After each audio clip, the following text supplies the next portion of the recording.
The overnight express to Vienna was 3 minutes from departure when Ivy Kade felt the shove. It wasn't a polite nudge. It was deliberate, vicious, hands flat against her shoulders, propelling her backward off the platform edge. Her suitcase tumbled first, crashing onto the tracks with a sickening crunch. Ivy's ankle twisted as she caught herself on the yellow safety line, barely avoiding the same fate. "Oops," the woman in the Chanel coat purred, not even bothering to hide her smile. "You should watch where you're standing."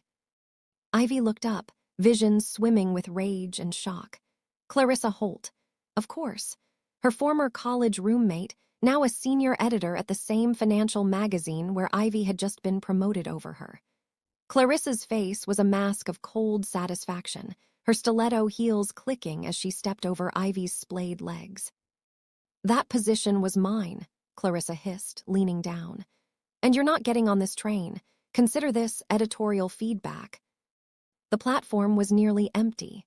The conductor was checking doors 3 cars down. Clarissa's 2 assistants flanked her like sentries, already lifting Ivy's bags from where she'd set them, tossing them onto the tracks with her suitcase. Ivy's heart hammered. She tried to stand, but Clarissa's heel came down, not on her hand, but close enough to pin the strap of her laptop bag. "Stay down," Clarissa whispered. "You're good at that." The train horn blared. 30 seconds to departure. Then a voice cut through the night air like a knife through silk. "The train doesn't leave until I say it does." Every head turned. He stood at the far end of the platform, hands in the pockets of a black wool coat that probably cost more than Ivy's annual rent. Tall, dark-haired, with a face that belonged on Roman coins, sharp jawline, shadowed eyes that seemed to absorb light rather than reflect it. He moved with the kind of stillness that made predators look tame. The conductor, who'd been climbing aboard, froze mid-step. He actually paled. Clarissa straightened, her confidence flickering. "Excuse me, who the hell?"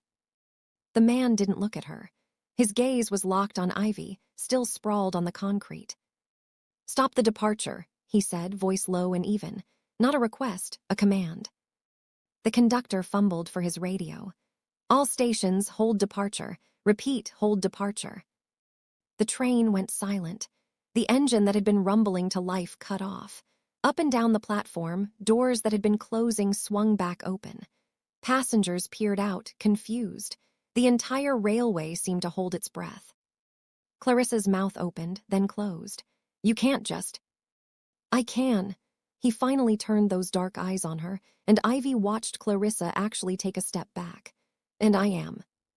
He crossed the platform in 5 strides, crouched down beside Ivy, and extended his hand. "You're hurt." His accent was faint, unplaceable. European, maybe. Eastern. His hand was warm, steady. Ivy took it, let him pull her to her feet. Her ankles screamed in protest, but she locked her knee and refused to show it. "I'm fine," she lied. His lips twitched, almost a smile. "You're a terrible liar." He turned to Clarissa, still holding Ivy's hand. "Retrieve her belongings from the tracks, all of them, now." Clarissa sputtered. "I'm not going down there." "Then your assistants will." He tilted his head. "Or I make a phone call and none of you make it to Vienna, ever." The threat hung in the air, silk-wrapped steel. Clarissa's face went from red to white. She snapped her fingers at her assistants, who scrambled down onto the tracks, hauling up Ivy's battered luggage. Ivy stared at the stranger. "Who are you?" "Someone who dislikes bullies." He released her hand slowly, as if making sure she could stand on her own. "And someone who's been looking for you." Her stomach dropped. "What?" "Walk with me," he gestured to the train. "Unless you'd rather wait for the next one in 6 hours. Paused the video. Drop a comment right now. Tell me where you're watching from and what time it is there. Let's see how global this story reaches." Ivy's laptop bag was cracked but functional. Her suitcase looked like it had gone 3 rounds with a freight train. She limped aboard car 7, the stranger's hand hovering near her elbow, not touching, but ready to catch her if she fell. Clarissa and her assistants slunk onto a different car, shooting venomous glares over their shoulders. "You shouldn't have done that," Ivy said as they moved down the corridor. Now she'll make my life hell. She already was. He opened the door to a private compartment, first class, the kind with real wood paneling and velvet seats. Sit. Ivy hesitated. Every instinct screamed danger, but her ankle was on fire and her pride was in tatters. She sank onto the seat. He knelt, actually knelt, and lifted her foot with surprising gentleness, examining the swelling ankle through her torn tights. Not broken, he said, but you'll need ice. He pressed the call button. A steward appeared in seconds, eyes widening when he saw who'd summoned him. Ice pack, bandages, and 2 glasses of the Macallan. Right away, Mr. Sokolov. Mr. Sokolov. The name meant nothing to Ivy, but the steward said it like a prayer. When they were alone again, Ivy pulled her foot back. Why did you say you've been looking for me? Dmitri Sokolov, because that was clearly his name, settled into the seat across from her. He unbuttoned his coat, revealing a shirt that probably cost more than her entire wardrobe. His eyes never left her face. You're Ivy Kade, investigative journalist. 3 years at the Financial Chronicle, 2 major exposés under your belt. Last month you published a piece on offshore money laundering that shut down 4 shell companies. Her blood chilled. You read my work. I own the companies you exposed. The compartment seemed to shrink. Ivy's hand inched toward the door. Dmitri raised a palm. Relax. If I wanted you dead, you wouldn't have made it onto this platform. That's not comforting. It's honest. He leaned back, utterly at ease. Those companies were loose ends. Liabilities. You did me a favor shutting them down. I'd already moved my operations elsewhere. Your operations. Import-export, logistics, occasionally things that live in the gray areas of international law. His smile was knife-sharp. I'm what you'd call a facilitator. Ivy's journalist brain kicked into gear despite her fear. You're a criminal. I prefer entrepreneur. And you stopped an entire train because I need someone with your particular skill set. The steward returned with ice and whiskey. Dmitri took both glasses, handed one to Ivy. And because watching that woman try to destroy you irritated me. Ivy pressed the ice to her ankle, ignoring the whiskey. What skill set? Investigation, discretion, the ability to see patterns others miss. He sipped his drink. I have a problem, Miss Kade.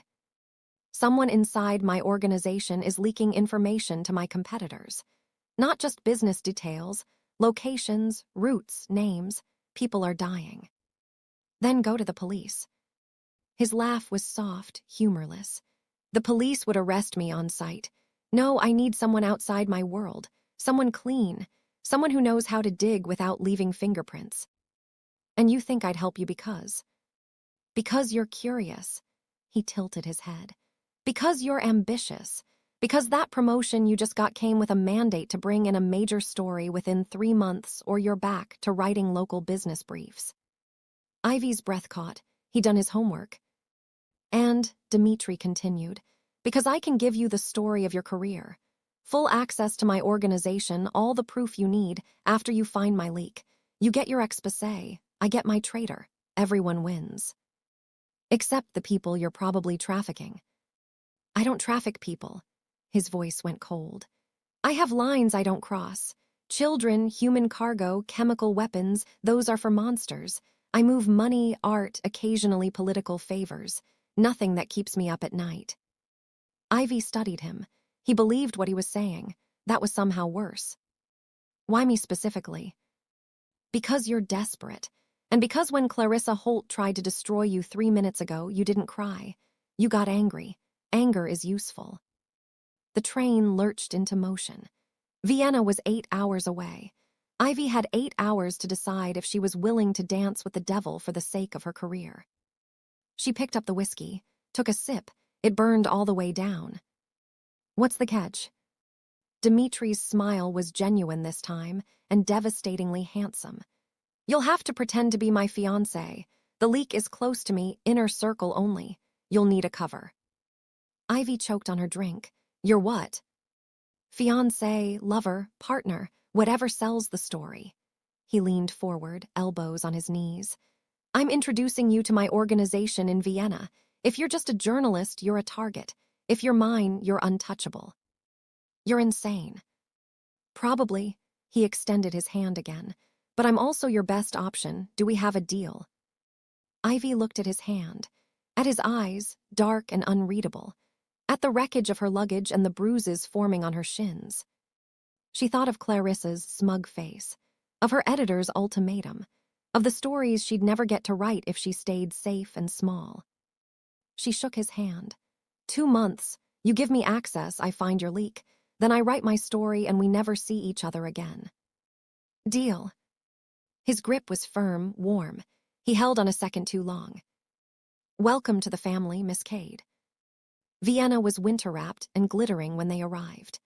Dmitri had a car waiting, a black Mercedes with tinted windows, and a driver who nodded at Ivy like she was already part of the furniture. Where are we going? My apartment. You'll stay there during the investigation. I have a hotel. Not anymore.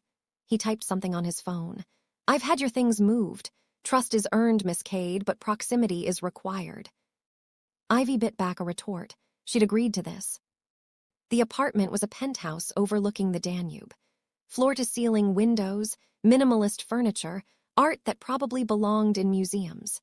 A guest room with a bed bigger than her entire apartment back home. Make yourself comfortable, Dmitri said, shrugging off his coat. Underneath, his shirt clung to shoulders that suggested he did more than sign papers. Dinner is at 8. I'll introduce you to the key players. That soon. The leak knows I'm hunting. We don't have time to waste. He crossed to a cabinet, pulled out a box. Here. Inside was a ring. Not flashy, a simple platinum band with a single sapphire, the color of midnight. Engagement present, Dmitri said dryly. Try not to pawn it. Ivy slid it on. It fit perfectly. Of course it did. How did you know my size? I know everything about you, Ivy Kade. He said it matter-of-factly, without menace. Your coffee order, your mother's maiden name, the fact that you haven't spoken to your father in 6 years. I don't do business with unknowns. It should have terrified her. Instead, it felt almost protective. Dinner, she said. What should I wear? His gaze traveled over her, clinical but not cold.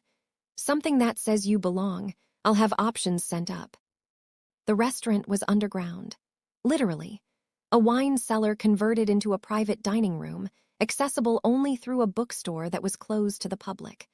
Dmitri's hand rested on Ivy's lower back as they descended, a possessive gesture she told herself was just for show. 7 people waited at the table. 6 men, 1 woman, all impeccably dressed, all watching Ivy like hawks studying a mouse. Everyone, Dmitri said, his voice carrying easy authority. This is Ivy, my fiancée. Treat her as you would treat me. A tall man with silver temples raised his glass. Congratulations, Dmitri. We were beginning to think you'd die alone. Nikolai, Dmitri's tone held a warning and a smile. Behave. Nikolai winked at Ivy. He's terrifying in meetings. I hope you know what you've signed up for. The woman, sharp-featured, maybe 40, leaned forward. I'm Katia. I handle logistics. You're a journalist, yes. Ivy's cover story was already memorized. I'm taking time off. This one's persuasive. Dmitri pulled out her chair. Ivy's joining me in Vienna for the season. She'll be around. The rest of the introductions blurred. Ivy catalogued faces, names, details. Alexei, the silent one with scars on his knuckles. Roman, who smiled too much. Gregor, who didn't smile at all. Dinner was a test. Every question, every look, Ivy felt dissected. How did you two meet? Katia asked, sipping wine. Dmitri answered smoothly. A train platform. She was being harassed. I intervened. How romantic, Katia said, but her eyes were skeptical. Under the table, Dmitri's hand found Ivy's. Squeezed once. She squeezed back. By dessert, the questions had softened. Nikolai told jokes. Roman argued politics. Even Gregor cracked a smile when Ivy made a dry comment about Viennese pastries. As they left, Katia pulled Ivy aside. A word. Dmitri tensed, but Ivy nodded. Of course. Katia led her to a quiet corner. You're not what I expected. What did you expect? Someone weaker. Dmitri usually goes for decorative. Katia's gaze was assessing. You're different, sharper, that's good. He needs someone who can push back. I'm not sure what you mean. You will. Katia glanced at Dmitri, who was watching them. Be careful, Ivy. This world eats people, even the strong ones. I can take care of myself. I hope so. Katia's smile didn't reach her eyes. For your sake. Back at the apartment, Ivy kicked off her heels and collapsed onto the couch. Her ankle throbbed. Dmitri poured 2 glasses of water, handed her one. You did well tonight. Katia doesn't trust me. Katia doesn't trust anyone. It's why she's still alive. He sat beside her, close but not touching. What did she say? That you usually date decorative women. His laugh was unexpected, genuine. Katia has opinions, but she's right, you're different. Is that a compliment? An observation. He turned to face her fully. Tomorrow we start investigating. I've arranged access to communication logs, financial records, meeting schedules. You'll have everything. Who are the main suspects? Everyone at that table. His jaw tightened. I trust them with my life, but one of them is selling me out. That's the worst part. It's someone I love. For the first time, Ivy saw something raw in his eyes. Hurt. We'll find them, she said softly. And then you deal with them, however you deal with traitors. You mean kill them? Ivy met his gaze. I mean, I'll give you the truth. What you do with it is your choice. Something shifted in the air between them. Dmitri reached out, tucked a strand of hair behind her ear. His fingers lingered. You're braver than you look, Ivy Kade. You're softer than you act, Dmitri Sokolov. He smiled, a real smile, not the sharp one he used as armor. Don't let that get around. It's bad for business. The next 2 weeks were a blur. Ivy dove into records, cross-referenced shipments, tracked communications. She worked from Dmitri's study, surrounded by files and laptops, while he conducted business in the next room. At night, they played their roles. Dinners with Dmitri's circle, charity galas, a private poker game where Ivy won 3,000 euros off Nikolai and made Dmitri laugh so hard he had to leave the table. The ring on her finger stopped feeling foreign. Dmitri was nothing like she'd expected. Yes, he was dangerous. She'd seen him make a man literally wet himself with a single glance. But he was also thoughtful, bringing her coffee exactly how she liked it without being asked. He listened when she spoke. He never dismissed her ideas. And when Clarissa Holt sent a venomous email threatening to expose Ivy's sordid connection to criminals, Dmitri handed Ivy his phone. Call her, he said. Speakerphone. Ivy did. Clarissa answered with a sneer in her voice, finally crawling back. Actually, Ivy said, I'm calling to let you know your biggest investor just pulled out. Something about ethical concerns. Silence, then, you didn't. Dmitri leaned close to the phone. She didn't. I did. Touch her again and I'll buy your magazine and fire you myself. Understand? Clarissa hung up. Ivy stared at Dmitri. You didn't have to do that. Yes, I did. His eyes were fierce. Nobody hurts what's mine. I'm not yours. Aren't you? He said it quietly, and Ivy's breath caught. They were standing too close. His hand came up, cupped her jaw. She should step back. She should remember this was fake. She kissed him instead. It was lightning and wildfire. His hands tangled in her hair, her fingers gripping his shirt. They stumbled backward, hit the desk, sent papers flying. Dmitri pulled back, breathing hard. Ivy. Don't, she whispered. Don't think, just. He kissed her again, deeper this time. When they finally broke apart, her lips were swollen and her heart was trying to escape her chest. This complicates things, Dmitri said hoarsely. I know. We should stop. We should. Neither of them moved. The breakthrough came 3 days later. Ivy was cross-referencing timestamps when she saw it. A pattern. Encrypted emails sent from within Dmitri's network, always minutes after key meetings.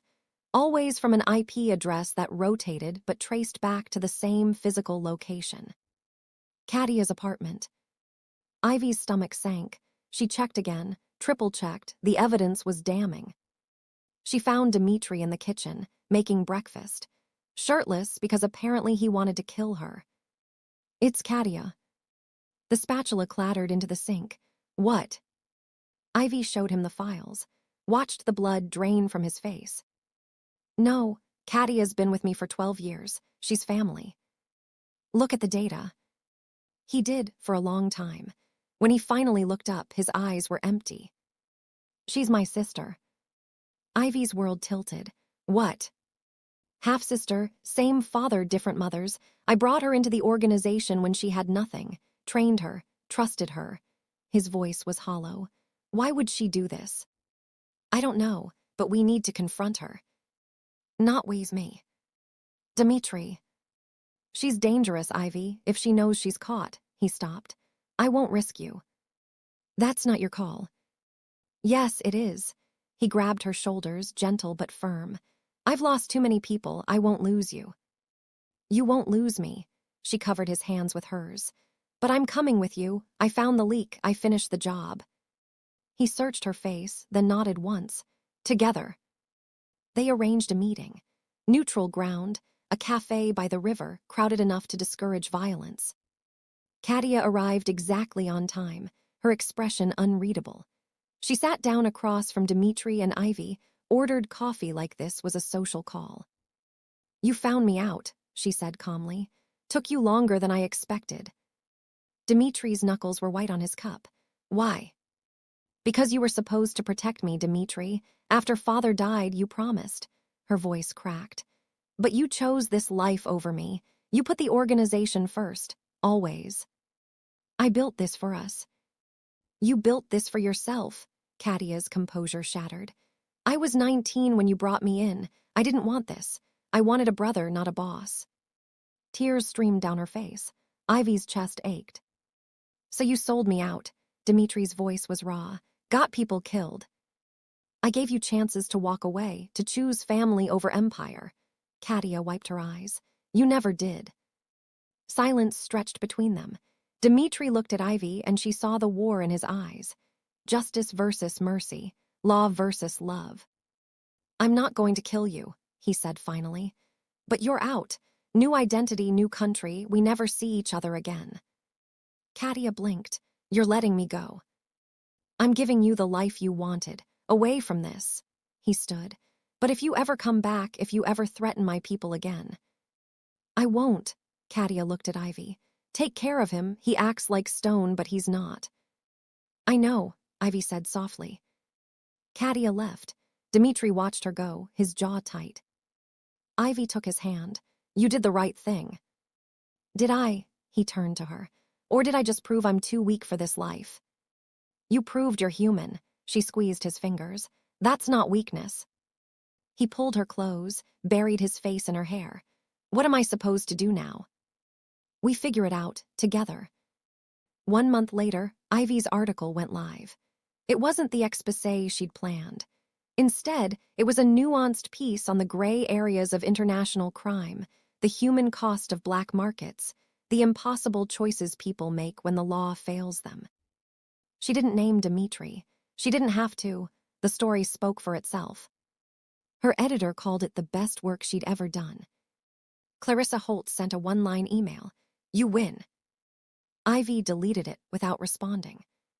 Dmitri read the article in his study, Ivy curled beside him on the couch. When he finished, he set down the tablet and kissed her forehead. "You made me sound almost noble."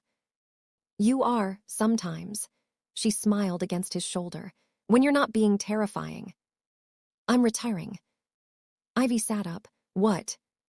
"Kadia was right. I chose this life, but I don't have to keep choosing it." He cupped her face.